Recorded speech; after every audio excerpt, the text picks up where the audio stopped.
자, 오늘 제가 여러분들과 나눌 말씀의 제목은 고라 자손에게 베푸신 은혜라고 하는 제목으로 말씀을 드리겠습니다. 자, 성경 역대상 6장 33절로 37절까지 있는 말씀을 보도록 하겠습니다.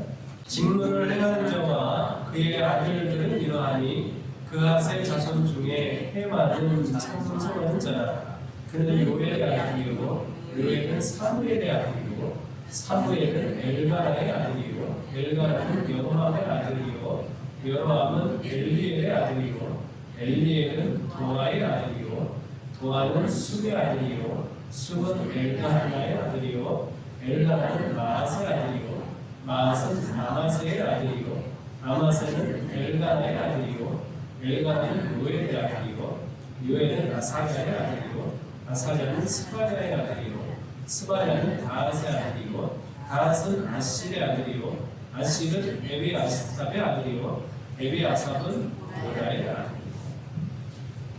자, 여기 수많은 이름들이 있는데요, 다른 이름은 잘 모르겠습니다. 여기 여러분들이 알고 계시는 이름들이 계신가요? 네, 고라가 있고 사무엘이 있고 해만 혹시 아시나요? 누가 있어요? 예, 요엘. 요엘은 성경을 쓴 요엘은 아닙니다. 사무엘의 아들 요엘. 이런 분들은 아마 아실 겁니다. 요엘이 잘못해가지고 사울 왕이 등극하게 된 핑계가 됐잖아요. 아우, 사무엘 보고 백성들이 다 물려와가지고 당신 아들이 뇌물 받고 통결을 한다. 우리에게 이제 왕을 달라 이렇게 요구를 했었는데요. 제가 이번 주에 이 말씀을 읽으면서 그렇지, 사무엘이 누구 자손이에요? 고라의 자손입니다. 이 부분이 매우 좀 은혜롭게 다가왔습니다. 여러분, 고라가 어떤 사람인지 아시죠?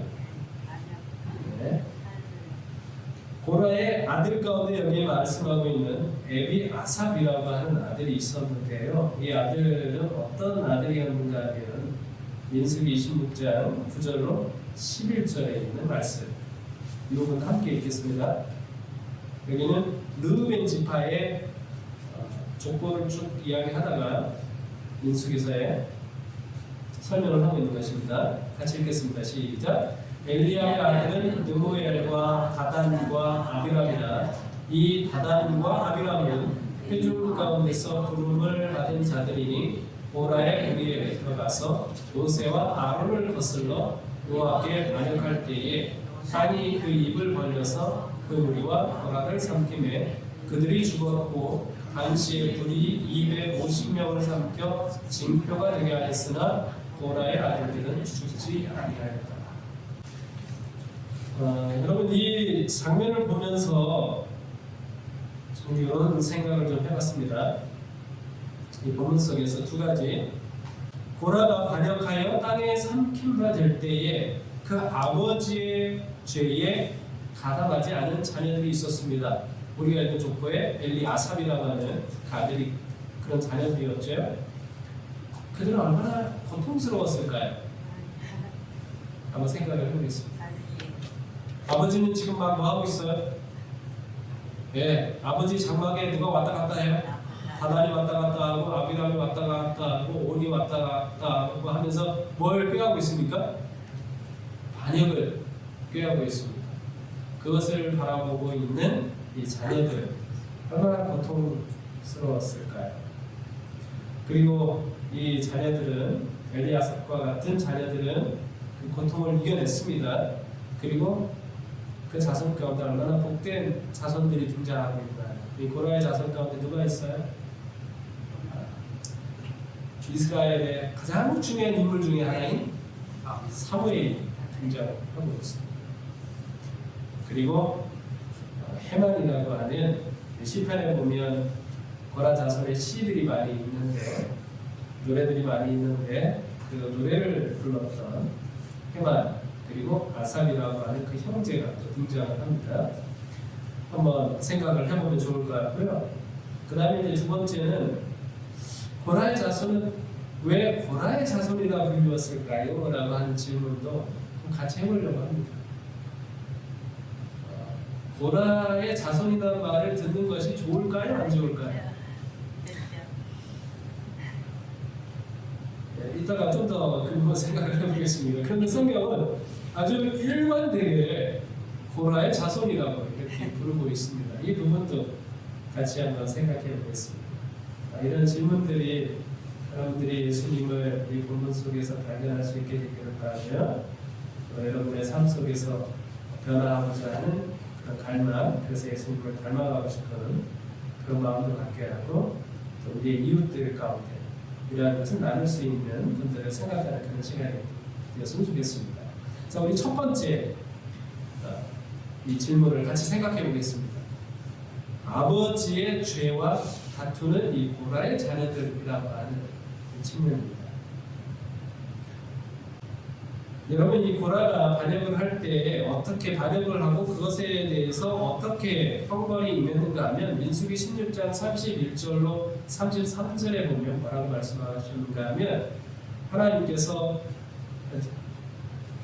모세에게 이야기를 했습니다. 이 고라의 반역은 단순한 반역이 아닙니다. 몇 사람만의 반역이 아니에요. 그들은 이제 주동자의 역할을 했고 온 회중이 그 반역에 가담할 만큼 굉장히 선동적이고 위협을 주는 그런 반역이었습니다. 이스라엘 백성들이 그 마음을 고라에게 줄 만한 이유도 있습니다. 바로 전에 무슨 일이 있었어요? 네? 무슨 일이 있었습니까? 네, 가데스 바네아에서 바로 앞에 가나안 땅을 두고 모세와 아론이 어디로 데리고 가요? 네, 광야로 다시 이 백성들을 데리고 가니 이 가나안 땅에 들어가지 못한 상태에서 그것을 바라본 상태에서 광야로 다시 돌아가는 이 백성들의 마음이 탐탁스럽겠습니까? 아니겠습니까? 아니죠. 그들의 불신으로 인하여 하나님께서 그렇게 광야로 돌리셨지만 그들은 그것이 매우 불만족스러운 것입니다. 누구 때문이라고 생각을 할까요? 네, 모세와 아론의 지도력의 문제라고 생각을 하는 것이죠. 그때 그 틈을 타고 들어온 것이 누군가 하면 고라와 다단과 아비람과 온이라고 하는 그 네 사람의 주동 인물에 의하여 백성들이 모세와 아론의 지도에 반역을 하게 된 것이죠. 그러니까 하나님께서 뭐라고 말씀하셨는가 하면 온 회중을 다 벌하겠다라고 말씀하셨습니다. 그랬더니 모세가 하나님 앞에 기도하죠. 한 사람이 잘못을 했는데 온 회중을 벌하시는 것이 말이 됩니까? 이렇게 하나님께 기도했어요. 하나님께서 그 기도를 들으셨습니다. 하나님은요 마음을 돌이키시는데 선수예요. 그 마음을 돌이키셨습니다. 그리고서는 뭐라고 말씀하셨는가 하면 고라에게 속한 모든 사람에게서 다 떠나라고, 속한 사람과 재물과 소유와 이 모든 것들을 땅속에 이렇게 삼키도록 하겠다고 말씀을 하셨습니다. 모세가 그렇게 기도했어요. 일반처럼 죽으면 이것의 죄에 대한 형벌처럼 느끼지 않으니까 땅이 갈라져서 죽게 해달라고 하는 그런 기도를 했죠. 그리고선 하나님께서 드디어 형벌의 날이 왔고 그 앞에서 이렇게 이야기합니다. 모든 사람은 그 악인의 무리에서 떠나라고 이야기하죠. 그렇게 하자 어떤 일이 벌어진가 하면 그가 이 모든 말을 마치자마자 그들이 섰던 땅바닥이 갈라집니다. 땅이 그 입을 열어 그들과 그들의 집과 고라에게 속한 모든 사람과 그들의 재물을 삼키매 그들과 그의 모든 재물이 산채로 스물에 빠지며 땅이 그 위에 덮이니 그들이 회중 가운데서 망하니라 라고 이야기하고 있습니다. 여기 누가 형벌을 받았다고 이야기하고 있는가 하면 그들과 주동자들이죠. 그들의 뭐와 집과 가족들이 포함되어 있죠. 그리고 고라에게 속한 모든 사람, 고라의 무리에 포함되어 있는 모든 사람이 다 산채로 거기에 빠지게 되는 모습입니다. 고라에게 속한 사람 중에는 누구도 있을까요? 아내도 있을 수 있고 자녀들도 있을 수 있고 친인척들도 있고 그렇게 할 수 있었습니다. 그런데 그 중에 고라의 아들들이면서 아버지의 반역에 참여하지 않은 그런 자녀들이 있었다라고 하는 것이죠. 이렇게 아버지의 범죄와 다투는 것이 얼마나 힘든가 여러 가지 사례들을 이렇게 찾아보니까 알코올 중독자의 자녀들, 가족들이 겪는 게 어려움들이 있더라고요. 공동 의존이라고 하는 그런 현상이 나타나는데 이게 뭐냐면 알코올 중독자의 생활하는 배우자나 자녀들이 그 환자의 증상에 감정적으로 반응해서 문제를 정상적으로 처리하지 못하게 되는 그런 상태를 공동 의존이라고 한다고 합니다. 그 문제를 서로 해결해야 되잖아요. 알코올 중독자는 그 문제를 가족들의 도움을 통해서 해결해야 되는데 또 가족들의 그 문제는 또 어떻게 한다는 거예요? 알코올 중독자의 지금 중독된 그분의 또 그 의존을 한다는 거예요. 서로가 이게 독립적으로 있어가지고 끌어당겨서 이제 치료를 해야 되는데 그렇게 하지 않고 서로 이제 의존하는 그런 관계가 된다라고 하는 것입니다. 그래서 그렇게 되게 되면 예를 들어 이제 배우자 같은 경우는 이런 현상이 드러난다는 거예요. 순교자형, 아유 내가 좀 참으면 술을 더 마시지 않겠지? 모든 걸 다 뭐 하는 거예요? 그냥 참기만 하는 거예요. 순교하는 심정으로 내 탓이다, 내가 좀 더 잘할 거 이렇게 하는 형태가 드러나고 또 하나는 이제 박해자형입니다. 그래서 어떻게 하는 거예요?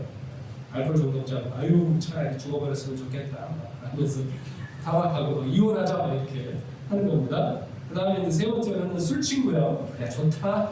오늘 나랑 이혼하지 않을 정도만 마시자. 너도 마시는데 나도 마시자. 이렇게 하는 술 친구형 있고 냉담자형 뭐 아실 것 같고 공모자형 있습니다. 무슨 문제가 생기면 일상의 어떤 습관대로 술을 사다 주고 마시게 해서 배우자 자신의 불안감을 감소시키게 하는 겁니다. 막 알코올 중독에 걸려 있으면 그걸 해결을 어떻게 하는 거예요? 네?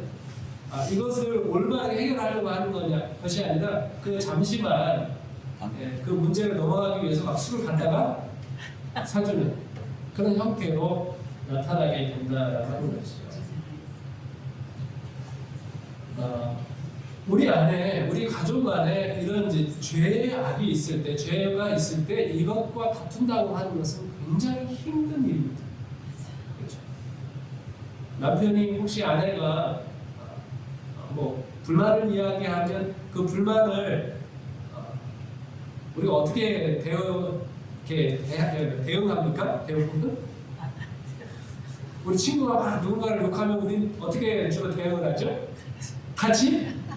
네, 같이 하니까 더 쉬워요. 그것을 진정시키고 또 좋은 생각을 가질 수 있도록 인도한다는 것은 매우 어려운 일입니다. 그래서 알코올 중독자의 자녀가 일반인 자녀보다 알코올 중독에 될 확률이 높을까요? 낮을까요? 높답니다. 알코올 중독자 때문에 너무너무 뭐 했는데 너무너무 힘들었는데 막상 자기도 잘하면 알코올 중독에 걸릴 확률이 일반인보다 4배나 높다는 것입니다. 가까운 사람의 죄와 악을 저항하는 것은 그만큼 어려운 것이죠. 자, 그런데 고라의 자녀들이 어떻게 했다는 거예요? 아버지가 그렇게 엄청난 반역, 누구의 지지를 얻는? 네, 온 회중의 지지를 얻는 반역을 했거든요. 거기 아버지의 편승하면 뭐 할 가능성이 높아요? 아버지와 더불어 이스라엘의 전권을 쟁취할 수 있는 가능성이 굉장히 높은 겁니다. 이거는 유혹을 저항하는 것이 굉장히 힘들어요. 아버지가 얼토당토하는 일을 하는 게 아닙니다. 모든 백성들이 뭐 하고 있으니까 다 지지하고 있습니다. 모세와 아론만 꺾으면 바로 이스라엘의 지도자가 되는 거거든요. 그리고 아버지의 계획에 따르면 바로 여기서 이제 광야로 가서 40년 살 게 아니라 바로 어디로 들어갈 건데? 가나안 땅으로 들어갈 건데. 아버지를 따르는 것이 지혜롭죠. 합리적이고. 그런데 고라의 자녀들은 뭐 하는 겁니까? 아버지가 잘못된 것에 아버지의 죄악에 가담하지 않고 하나님 편에 굳게 서 있는 것이죠. 그리고 그 자녀들에게서 자손들이 나오게 됩니다. 그런데 이 사무엘은 너무나 잘 아십니까? 이 고라 자손들이 얼마나 헌신적인 사람들이었는가라고 하는 것을 볼 수 있는 게 여러분 시편에 보시면 고라 자손이 지은 가사들이 있습니다. 노래 가사말들 얼마나 좋은 시편들이 있는지 몰라요. 42편부터 49편까지가 고라 자손이 지은 시고요. 그 다음에 84편부터 88편, 그 중에 86편은 다윗이 되었는데 84편부터 88편까지도 고라 자손이 지은 시입니다. 그리고 이제 아삽이라고 하는 이 헤만의 형제 아삽이 지은 시는 50편 그리고 73편부터 83편까지 있습니다. 여러분 한번 성경을 펼쳐서 이 고라 자손들이 얼마나 헌신적인 자녀들이었는지 한번 볼까요? 시편 42편 한번 보세요. 1절에 보시면 하나님이여 사슴이 시냇물을 찾기에 갈급한 물같이 내 영혼이 주를 찾기에 갈급하니이다. 고라 자손들은 마음이 하나님에 대한 어떤 마음으로 하나님을 찾고 있어요? 사슴이 뭘 찾듯이? 예, 시냇물을 찾기에 갈급함 같이. 사슴이 왜 시냇물을 찾을까요? 목이 말라서. 예, 두 가지 이유가 있다고 그래요. 물론 이제 목이 말라서 목이 타서 시냇물을 찾기도 하지만 이 사슴에게는 독특한 향기가 있다는 거예요. 사향이라고 하는 독특한 향기가 있지 않습니까? 그러면 추적자들에게 그 사향으로 인해서 쫓기기가 추적당하기가 너무나 쉬운데 그러면 사슴들이 뭐 하는 거예요? 예, 물을 찾아서 물을 가면 그 사향이 어떻게 돼요? 예, 그게 마치 이렇게 개들이 막 사람을 쫓아오면 사람이 어디로 갑니까? 물에 가서 이제 자기의 냄새를 없애는 것과 같이 그렇게 한다는 거예요. 그래서 사슴이 시냇물을 찾기에 갈급함 같이라고 하는 이 말씀 속에는 이 목이 아주 갈증이 난다라고 하는 표현도 있지만 뭘 걸고 하는 거예요? 자기의 목숨을 걸고 하나님을 찾는 그런 간절한 심령이 담겨져 있습니다. 자기의 조상은 어떻게 했는데? 하나님을 향하여 반역을 했는데 이 후손들은 뭘 노래하고 있어요? 우리는 하나님을 찾기에 갈급한다고 이렇게 노래를 하고 있습니다. 그 다음에 우리 시편 46편 1절 46편도 너무나 좋은 시죠? 시편 46편에도 보면 하나님은 우리의 피난처시요 힘이시니 환난 중에 만날 큰 도움이시라. 그러므로 땅이 변하든지 산이 흔들려 바다 가운데 빠지든지 바닷물이 솟아나고 뛰놀든지 그것이 넘침으로 산이 흔들릴지라도 우리는 두려워하지 아니하리로다. 하나님에 대한 얼마나 큰 신뢰가 있습니다. 바다 가운데 빠지면 여러분 두려움이 없을까요? 있을까요? 여러분 바다에 한번 빠져보셨나요? 예, 빠져봤어요. 야, 아무 생각이 안 납니다. 무조건 뭐 해야 돼요? 제가 바다에 무조건 살아야 돼요. 네, 무조건 살아야 돼요. 네. 정말 지푸라기라도 잡는 심정이 뭔지 물에 빠져보면 압니다. 그렇죠? 그런데 뭐 한다는 거예요? 바다 가운데 빠지든지 우리는 뭐 하지 않을 거다? 두려워하지 아니하리로다. 이렇게 노래하고 있습니다. 예수님께서 이 고라 자손의 이 시를 그대로 보여주지 않습니까? 제자들과 함께 갈릴리 바다 건너편을 건너가자 했는데 그날 밤에 뭐가 몰아쳐요? 광풍이 몰아칩니다. 그때 예수님 뭐 하셨어요? 제자들은 뭐 하고 있는데? 살기 위해서 죽을 일을 당하고 있는데 예수님은 배꼽에 베개를 메고 누워서 주무시고 있습니다. 그 심정을 이 고라 자손들이 이미 노래를 하고 있는 것이죠. 그리고 예수님이 일어나서 뭐라고 이야기하십니까? 네? 어찌하여 무서워하느냐 믿음이 적은 자들아 이렇게 말씀하시잖아요. 너무 좋은 시입니다. 그 다음에 우리 84편으로 갈까요? 84편 이 시도 너무 좋아요. 1절 2절 이렇게 보면 만군의 여호와여 주의 장막이 어찌 그리 사랑스러운지요 내 영혼이 여호와의 궁정을 사모하여 세약하며 내 마음과 육체가 살아계신 하나님께 부르짖나이다.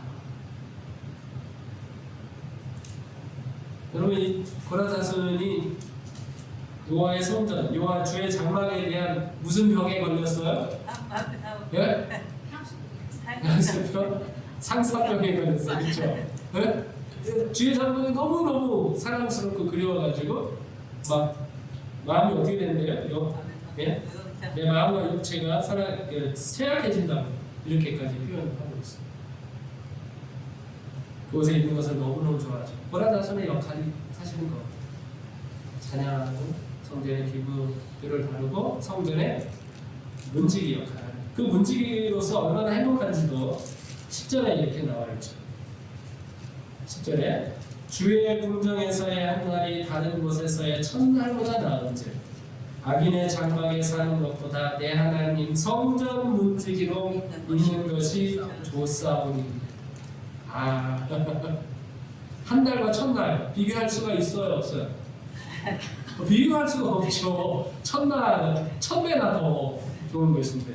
자, 그런데 주의 궁정에서의 한 날이 다른 곳에서의 첫날보다 낫습니다.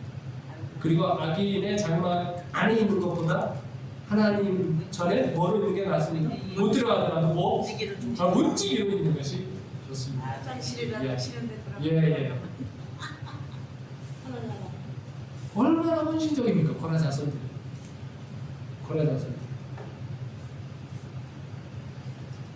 그래서 이 고라 자손에 관한 이야기를 보면 정말 하나님은 은혜로우시다라고 하는 사실을 느끼게 됩니다. 이 고라 자손들을 통해서 우리가 요즘 젊은 세대가 가장 중요하게 생각하는 것 가운데 하나는 뭐냐면 부모를 잘 만나야 됩니다. 우리 부모 세대는 열심히 하면 돈을 벌어가지고 자수성가가 되는데 요즘 젊은 세대는 자수성가가 될 수가 없어요. 아무리 노력해도 이제 성장 시대가 끝나가지고 안 된다. 그래서 누굴 잘 만나야 됩니까? 예, 금수저가 아닌 이상 금수저로 살 수가 없어요. 흙수저로 태어난 사람은 끝까지 뭐로 살아야 돼요? 흙수저로 살아야 되는 이런 세상인 거거든요. 부모를 잘 만나야 된다 이렇게 생각을 하고 있는데 이 고라 자손의 모습을 보면 복의 출발점은 누구부터 시작이에요? 나로부터 시작이에요. 우리 아버지는 하나님께 반역을 했다고 하죠. 그 패망의 길을 간다고 할지라도 그렇게 했다고 할지라도 뭐부터? 나부터 복의 출발점이 되면 된다라고 하는 그런 생각을 갖게 해줍니다. 우리 부모님이 물려주신 신앙 유산이 좋으면 좋죠. 그러나 신앙 유산이 어떠하든지 그것과 관계없이 나로부터 새로운 복의 출발점이 되어야 한다라고 하는 사실을 깨닫게 되는 것이죠. 그래서 우리 한국 사람들이 팔자 탓을 많이 하지 않습니까?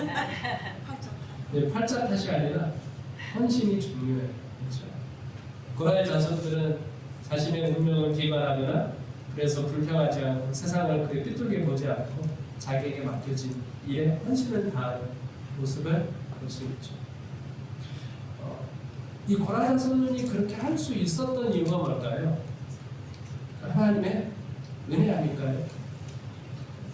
여기 시대의 소망 사도행전 교회 지원 5권에 있는 말씀이 동일하게 이야기하는 내용이 있습니다. 사람들은 죄는 살아가면서도 뭐는 미워한다? 죄인은 미워한다. 이 말이 맞죠? 나는 거짓말하면서도 누가 싫어요? 우리가 거짓말을 싫어합니까? 거짓말을 하는 사람을 싫어합니까? 우리 거짓말하는 사람을 싫어합니다. 근데 정작 나는 뭐하고 거짓말을 하거든요. 네? 나는 누군가를 미워하는데 막 자꾸 싸움박질하는 사람들을 보면 그 사람들이 미워요. 우리는 죄는 살아가면서도 죄인은 미워합니다. 그러나 그리스도께서는 뭐하고요? 죄를 미워하고 죄인은 사랑하십니다. 말씀하셨습니다. 사도행전 503쪽에도 죄를 미워하고 책망하면서 동시에 죄인에 대한 동정과 친절을 나타내는 것은 어려운 일입니다. 우리의 이 본성은 그렇게 흘러가요. 그 본성을 이제 거슬러야 하는 믿음의 선한 싸움을 우리가 싸워야 되는데 우리가 어떻게 해야 되는가? 우리는 행악자에 대하여 지나치게 가혹하지 않도록 경계하여야 하지만 죄의 지극히 사악함을 잊지 않도록 주의해야 한다. 교회정을 5번에도 보면 우리가 주인을 구원하기 위하여 어떤 희생도 즐겨 감수하고 있는 한 그리스도의 정신은 우리로 하여금 죄를 미워하게 해줄 것이다. 어떻게? 우리가 죄에 대해서는 지극히 경계하면서도 죄인을 구원하기 위해서는 어떠한 희생도 감수할 수 있어야 한다. 그래야 그리스도의 정신이 우리로 하여금 죄를 미워하게 해줄 것이다. 이렇게 말씀하셨습니다. 이 고라자손의 이야기를 보면 하나님은 죄를 미워하시지만 죄인은 미워하지 않고 사랑하신다라고 하는 확신을 갖게 합니다. 고라의 결정적인 반응으로 말미암아 모든 백성이 죽을 수 있었습니다. 그만큼 이 고라의 반역이 매우 중한 죄였는데요. 그렇다면 우리는 그 가문을 놔둬야 될까요? 아니면은 가문을 반역의 씨앗을 멸절해 버려야 할까요? 그 자녀들이 혹시라도 그 반역에 참여하지 않았다고 할지라도 여전히 고라에게 맡겨졌던 성전 기구들을 다루고 하는 매우 중요한 사역들을 여전히 그 자녀들에게 맡겨야 할까요? 사람은 그렇게 하기가 쉽지 않습니다.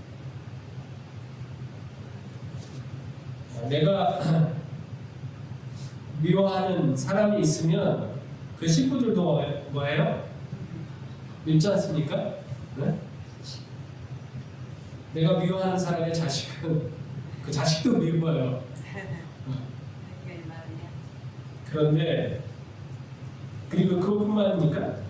내가 미워하는 사람이 있는데 싫어하는 사람이 있는데 누군가가 그 내가 미워하는 사람을 좋아하잖아요. 그러면 그 누군가가 사랑스럽습니까? 아유 나는 저 사람 사랑해주지 못하는데 너는 사랑해주는구나. 정말 사랑스럽다 이런 생각이 들어요. 아니요, 우리는 그렇지 않습니다. 내가 미워하는 사람을 누군가가 좋아하면 그 사람도 미워지는 게 우리의 인지상정입니다. 그런데 우리 하나님은 어떻게 하셔요? 죄는 미워하지만 죄인은 사랑하십니다. 이게 무슨 말인가 하면 죄는 미워하지만 죄는 사랑하신다라고 하는 하나님의 모습이 무엇인가 하면 하나님은 죄와 그 사람을 분리시키고자 노력하시는 거죠. 죄를 그 사람에게서 떼어내시려고 하시는 거죠. 그리고 이제 그 죄만 하나님께서 이제 처리하시려고 하시는 분이신데 우리는 그 죄를 떼어내려고 하는 노력을 하지 않습니다. 그 사람을 어떻게 해버리는 게 좋아요? 그냥 그 사람을 처단해버리는 게 훨씬 더 우리에게 편한 그런 상황이 되시는 것이죠. 하나님은 그 죄에 가담하지 않은 그 고라의 자녀들을 사랑하시고 은혜를 주시고 축복의 통로가 되게 하셨던 것입니다. 그 고라 자손의 앞쪽에서 흘렀던 모든 흐름들이 아무리 저주스럽다라고 할지라도 내가 분명히 하나님의 편에 서면 바로 그곳이 바로 축복의 자리가 되는 것이죠. 고라 자손은 하나님의 은혜가 어떻게 그 저주의 흐름을 축복의 흐름으로 바꿀 수 있는지를 여실히 보여주고 있습니다. 여러분 예수님의 공생애를 보시면 예수님을 만나는 순간 이 저주가 뭐가 돼요? 축복이 되는 모습을 얼마나 자주 볼 수 있습니까? 거라사의 광인들은 예수님을 만나기 전과 후가 완전히 달라졌습니다. 그렇죠? 거라사의 이 광인들이 예수님을 만나기 전까지는 어떤 모습이었어요? 귀신 들려가지고 모든 사람이 무서워하고 떨면서 만나지도 못하고 지나가지도 못하던 그런 사람들이었는데 예수님을 만난 이후에 어떻게 됐어요? 예? 가족과 친지와 이웃들을 찾아가서 자기에게 베푸신 하나님께서 베푸신 그 큰 은혜에 대하여 전하고 그렇게 해서 1년 후에 다시 그 지방에 예수님이 오셨을 때는 네? 얼마나 많은 사람들이 모였어요? 1년 전에는 뭐였는데 예수님 이 지방에 있으면 안 되겠습니다.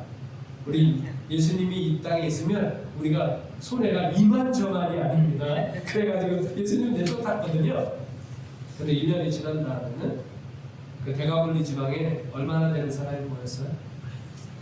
남자가 4천이나 모였습니다. 예수님 설교를 3일 동안 3일 밤낮 먹지도 않고 들었어요. 그래서 예수님께서 거기서 떡과 고기를 먹이시지 않습니까? 보리떡 7개와 물고기 2마리 이렇게 가지고 모이셨던 그 일이 일어났습니다. 십자가의 한편 강도도 마찬가지 아닙니까? 그의 인생의 흐름이 예수님을 만나는 순간, 예수님의 은혜를 경험하는 순간 완전히 뒤바뀌어 버리게 된 것이죠. 그게 바로 이 거라사의 왕인이 우리에게, 아니면 고라의 자손들이 우리에게 보여주시는 하나님의 놀라운 은혜의 모습입니다. 이 소파 방정환 선생님에 관한 매우 감동적인 일화가 있더라고요. 어느 날 밤에 방정환 선생님의 집에 강도가 들었습니다. 칼을 든 강도가 들었는데 어떻게 대해야 할까요? 강도가 칼을 들고 왔으면 그 강도가 미운 사람입니까? 사랑스러운 사람입니까? 네? 네? 죄는 미워하지만 죄인은 사랑하라고 그랬는데 그 순간 대화 안 돼요. 잘 안 되죠. 자, 그런데 이 방정환 선생님이 어떻게 했는가 하면, 아니 돈이 필요하면 그냥 달라고 하면 되지 무슨 칼까지 들이대고 그러시오. 돈이 필요하면 내가 주겠소. 이렇게 얘기를 했습니다. 이 방정환 선생님이 너무 부드럽고 친절하게 하니까 강도가 더 당황을 했습니다. 그래서 선생님이 이제 선생님이 그래도 돈이 있었나 봐요. 뭉친 돈을 이제 줬습니다. 주서 챙겨가지고 이제 나가려고 하니까 강도에게 이제 방정환 선생님이 강도를 붙잡았어요. 붙잡고 다시 말을 했습니다. 뭐라고 얘기했을까요? 네? 뭐라고 얘기했을까요? 아, 이보시오. 달라고 해서 줬으면 고맙다고 인사를 해야지. 인사도 안 하고 그냥 하라고 그렇게 얘기했습니다. 그러니까 이 강도가 얼떨뛰어야 또 방정환 선생님한테 고맙습니다 하고 나갔습니다. 근데 이 강도가 나가다가 경찰한테 붙잡혔네요. 자초지종을 이제 서로 얘기했겠죠. 신문을 했겠죠. 그랬더니 방정환 선생님 집으로 다시 경찰하고 강도가 들어왔습니다. 그랬더니 방정환 선생님이 이 강도를 보면서 뭐라고 얘기했을까요? 이건 참 돈 받을 만한 분, 허허 또 오셨네. 방금 준 돈을 벌써 다 쓰셨어? 이렇게 얘기했습니다. 경찰이 말했습니다. 아닙니다. 이자가 여기서 강도질을 했다고 자백을 했습니다. 이렇게 얘기했습니다. 그랬더니 이제 방정환 선생님이 이렇게 얘기를 했습니다. 저 사람은 강도가 아닙니다. 사정이 딱한 것 같아서 내가 그에게 돈을 줬습니다. 내가 준 돈을 받고 고맙다고 인사까지 했으니 어떻게 저자가 강도입니까? 방정환 선생님의 말에 이제 경찰이 의아했겠죠. 어쩔 수 없이 강도를 풀어줬습니다. 강도가 그 다음 반응이 뭐였겠습니까? 회개. 그제서야 무릎을 꿇고 눈물을 흘면서 제가 정말 잘못했습니다. 앞으로는 절대 나쁜 짓을 하지 않겠습니다. 이렇게 우리가 방정환 선생님처럼 똑같이 할 수는 없을지 모르겠습니다. 그러나 이 방정환 선생님의 그 이야기 속에 죄인은 사랑하고 그 죄인에게서 뭘 떼어내는? 죄를 떼어내는 그런 예수님의 모습을 볼 수 있지 않습니까? 우리의 목적은 그 사람을 제거하는 것이 아니라 그 사람을 망하게 하는 것이 아니라 그 사람이 범하고 있는 죄와 그 사람을 분리시켜놓는 것이죠. 그래서 그 사람이 그 죄에서 벗어나게 도와줄 수 있는 그런 그리스도인의 태도를 가져야 한다고 예수님께서 말씀하고 있는 것입니다. 고라자 선을 보면서 그런 걸 느끼게 됩니다. 한 가지만 더 생각을 해보면 이 고라 자손이라 불리는 고라 자손들, 여러분 한국에 성씨가 몇 개 있을 것 같습니까? 잘 안 보이시겠지만 2015년 조사했는데요, 532개 성씨가 있답니다. 그 중에 제일 많은 성씨는 김희, 박최정, 강조, 윤장, 임 이렇게 순서입니다. 김희, 박최정, 강조, 윤장, 임 이렇게 순서입니다. 뭐 우리가 다 동의하는데 김씨가 생각보다 그렇게 많지 않더라고요. 21.5% 정도가 김씨라고. 우리는 한 절반이 김씨인 것 같은데 그만큼 다른 성씨들이 굉장히 많아요.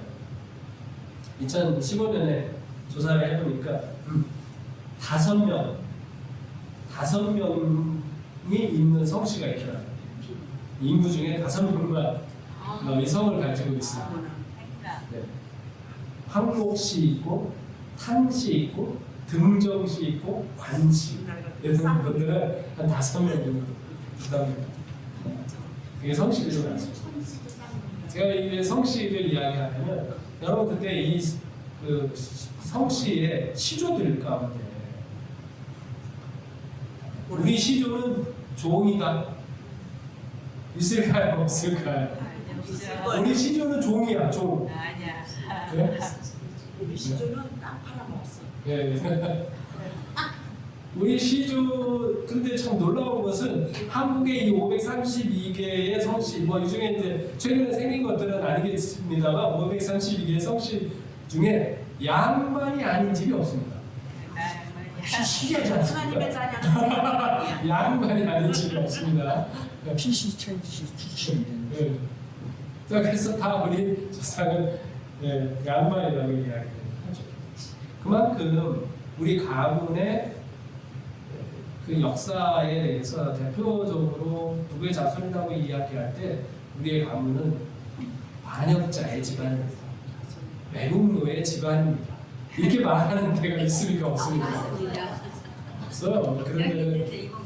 그런데 아이 받아 먹었다니까. 그런데 성경은 일관돼요. 고라 자손들도 마찬가지로 있습니다만 왜 고라 자손이라고 이야기해요?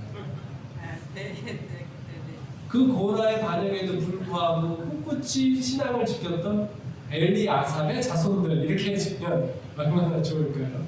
성경은 고라의 자손들이라고 계속해서 기록을 하고 있습니다. 그 목적이 뭐겠습니까? 무엇을 생각할 수 있겠습니까? 고라의 반역은 대표적인 반역입니다. 광야 생활을 하는 동안 하나님께서 모든 회중들을 다 죽이시겠다고 말씀하신 것이 2번 있었습니다. 그렇죠? 한 번은 뭐예요? 3번이네요. 한 번은 뭐예요? 네, 그 시내산에서 우상숭배를 했을 때, 2번째는 가데스 바네아에서 반역을 했을 때, 3번째가 고라의 반역입니다. 그만큼 이 반역은 이스라엘의 성경의 역사에 있어서 주목할 만한 반응이거든요. 근데 그것을 끊임없이 생각나게 하는 이름이 고라의 자손이라고 합니다. 그 자손들이 그것을 늘 뭐 했다는 것입니까? 우리는 고라의 자손이다라고 하는 것은 그 반응을 늘상 기억하고 그 다음에 그 반응을 통해서 잊지 말아야 할 교훈들을 마음에 새기면서 살아왔다고 하는 이야기이죠. 그것을 이렇게 이 말씀으로 우리가 요약할 수 있을까요? 가정과 건강 233쪽에 보면 이런 말씀이 있습니다. 그대가 죄인이기 때문에 하나님께 축복을 받을 가망이 없다고 생각합니다. 그리스도께서 죄인들을 구원하기 위하여 이 세상에 오셨다는 것을 기억하라. 우리는 하나님께 내어놓을 것이 아무것도 없다. 우리가 지금이나 미래에 호소할 탈원의 조건은 전혀 속절없는 우리의 상태, 곧 그분의 구원의 능력을 필요로 하는 상태이다. 자아를 의존하는 모든 생각을 버리고 우리는 칼바리의 십자가를 바라보면서 말할 것이다. 고라 자손은 뭐 하는 것입니까? 우리는 뭐다? 하나님께 내어놓을 것이 아무것도 없다. 지금이나 미래에 호소할 탈원의 조건은 우리에게 있어요, 없어요? 아, 우리는 이걸 좀 잘했는데 좀 잘 봐주시면 안 되겠습니까? 응? 이런 게 있어요, 없어요? 고라 자손의 마음 가운데는 그게 없다는 겁니다. 우리가 하나님께 구할 수 있는 유일한 조건은 뭐예요? 우리는 속절이 없다. 우리는 전혀 없는, 조건이 전혀 없는 그런 아주 속절이 없는 상태이다. 그러니까 무엇만 바랄 수밖에 없어요? 하나님의 자비만을 바랄 수밖에 없어요. 바리새인과 세리가 성전에 올라가서 기도하지 않습니까? 바리새인은 하나님께 기도할 조건이 있었습니다. 일에 2번씩 금식하고 11조를 꼬박꼬박 드리고 나는 저 세리와 죄인들과 같지 않고 가늠하지 않고. 그런데 세리는 하나님 앞에 나갔는데 어떤 상황이에요? 속절없는 상태예요. 그러니까 하나님께 뭐라고만 기도합니까? 하나님이여 나를 불쌍히 여기소서 라고 기도합니다. 고라 자손이 늘 자기들을 고라 자손이라고 말을 한 데에는 우리는 속절없는 죄인들, 우리가 하나님께 간구하는 유일한 조건은 우리는 아무것도 할 수 없는 그런 존재이기 때문에 오직 하나님의 도우심만을 바랄 뿐입니다 라고 기도하는 것이죠. 그 마음이 우리가 읽었던 시편에 담겨 있지 않습니까? 고라 자손들의 마음, 내 영혼이 주를 찾기에 갈급하니이다. 뭐처럼? 사슴이 뭐하는 것처럼 시냇물을 찾기에 갈급하는 것이죠. 내가 여호와의 궁정을 사모하여 주의 장막을 사모하여 내가 어떻게 된다고요? 쇠약하여진다. 얼마나 그 주의 궁정을, 주의 장막을 간절히 사모합니까? 그리고 뭐합니까? 주의 궁정에서의 한 날이 다른 곳에서 천날보다 낫습니다. 그들이 얼마나 간절하게 하나님을 찾고 있는지를 보여주고 있지 않습니까? 우리 오늘 고라 자손의 이야기를 통해서 다시 한번 우리가 하나님 앞에 지금까지 어떠한 흐름으로 내 삶에 흘러왔든지 그것과 관계없이 우리가 하나님의 은혜로 말미암아 지금부터 뭐 할 수 있어요? 지금부터 축복의 흐름으로 변화될 수 있습니다. 하나님의 은혜가 흘러갈 수 있는 온전한 통로를 지금 나부터 될 수 있습니다. 앞에 있었던 우리 신앙의 유산으로 불려졌던 모든 것 탓하지 말고, 우리 교회도 마찬가지입니다. 우리 교회 지금까지 있었던 모든 일 다 탓하지 말고 지금부터, 지금 이 순간부터 우리 흐름을 뭐 할 수 있어요? 하나님의 은혜로, 축복의 흐름으로 얼마든지 바꿀 수 있는 것이 우리에게 주신 하나님의 은혜입니다. 그 은혜를 충분히 누리시는 저와 여러분들이 되길 바라면서 말씀을 마치겠습니다. 아멘.